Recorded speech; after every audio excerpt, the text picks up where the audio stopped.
Здравейте на всички! Днеска ще ви обясня две най-често срещани грешки на лицеви опори. И после ще покажа как да изпълнявате правилно лицеви.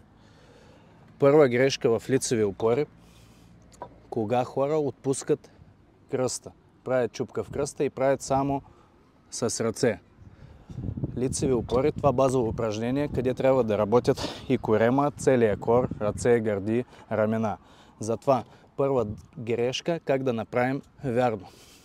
Не правим чупки, събираме корем, втягаме, прибираме навътре от таза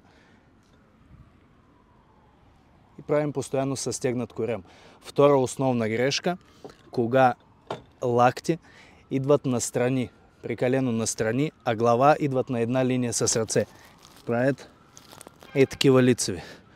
Тук ръце даваме малко назад. Слагаме на една линия с гърди. Трябва да държите една права линия.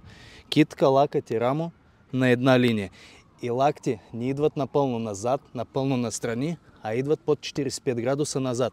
Пак да не правим чупка, прибираме корем навътре, лакти на 45 градуса настрани. Долу вдишване, ставане и издишване. Още един път. Едно. Издишване.